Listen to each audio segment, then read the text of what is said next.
ይህንን ሁሉ ስናከማች፣ ስንሰበስብ፣ ስንቆጥር ምን እያሰብን ነው?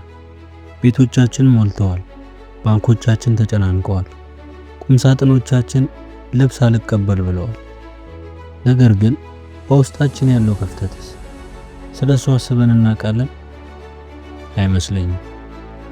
ይህ ክፍተት የሚሞላው በመስጠት እንደሆነ በነገራችሁስ። እውነተኛ ደስታ የሚገኘው በመስጠት ውስጥ ነው። አንድ ሰው ስትረዱ፣ ችግር ላይ ወደቀን ስታግዙ፣ ትንሽ ነገር ስትለግሱ፣ ያኔ በልባችሁ ውስጥ የሚፈጠረው የደስታ ስሜት ከምንም ነገር ጋር አይወዳደርም። ሞክራችሁ ታውቃላችሁ? ይህንን ትንሽ ነገር ስትሰጡ የሚሰማችሁን እርካታ አስቡት። ያለንን ሁሉ ይዘን እንሄዳለን ብላችሁ ታስባላችሁ? ይህን ሁሉ ያካበትነውን ንብረት፣ ገንዘብ፣ ዝና ከኛ ጋር አብሮ የሚሄድ ይመስላችኋል? በፍጹም።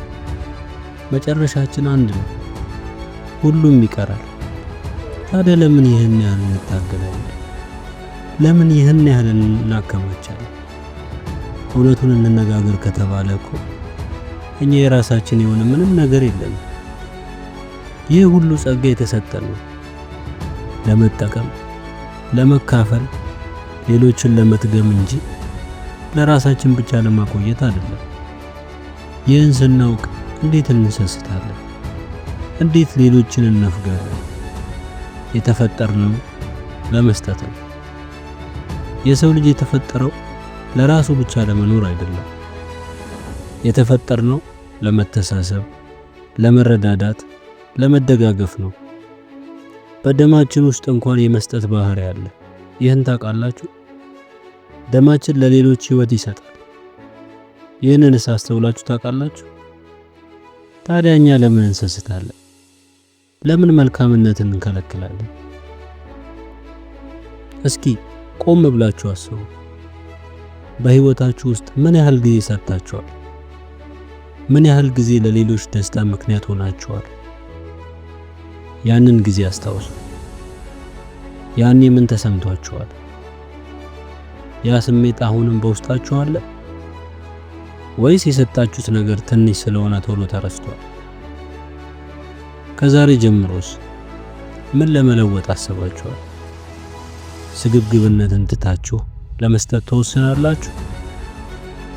ትንሽም ብትሆን ከያዛችሁት ላይ ለሌሎች ለማካፈልስ?